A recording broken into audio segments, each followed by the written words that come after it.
Now, once again, Andy Rooney. Not many people in this world are as lucky as I've been. When I was in high school, I had an English teacher who told me I was a good writer, so I set out to become a writer myself. I've made my living as a writer for 70 years now. Been pretty good. During World War II, I wrote for the Army newspaper, The Stars and Stripes.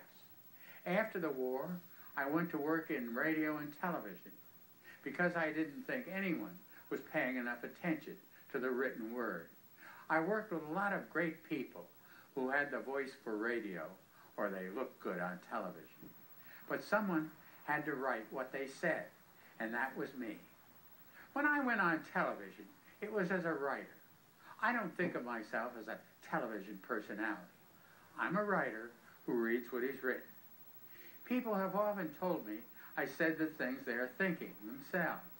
I probably haven't said anything here that you didn't already know or have already thought. That's what a writer does. There aren't too many original thoughts in the world. A writer's job is to tell the truth. I believe that if all the truth were known about everything in the world, it would be a better place to live. I know I've been terribly wrong sometimes, but I think I've been right more often than I've been wrong. I may have given the impression that I don't care what anyone else thinks, but I do care. I care a lot. I have always hoped that people will like what I've written.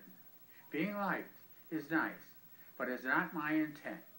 I spent my first 50 years trying to become well known as a writer, and the next 30 trying to avoid being famous. I walk down the street now or go to a football game and people shout, "Hey Andy," and I hate that. I've done a lot of complaining here, but of all the things I've complained about, I can't complain about my life. My wife Margie and I had 4 good kids. Now there are grandchildren. I have 2 great-grandchildren, although they're a little young for me to know how great they are. And all this time, I've been paid to say what is on my mind on television. You don't get any luckier in life than that. This is a moment I've dreaded. I wish I could do this forever. I can't, though. But I'm not retiring. Writers don't retire, and I'll always be a writer. A lot of you have sent me wonderful letters and said good things to me when you meet me in the street. I wasn't always gracious about it. It's hard to accept being liked. I don't say this often, but thank you. Although, if you do see me in a restaurant, please, just let me eat my dinner.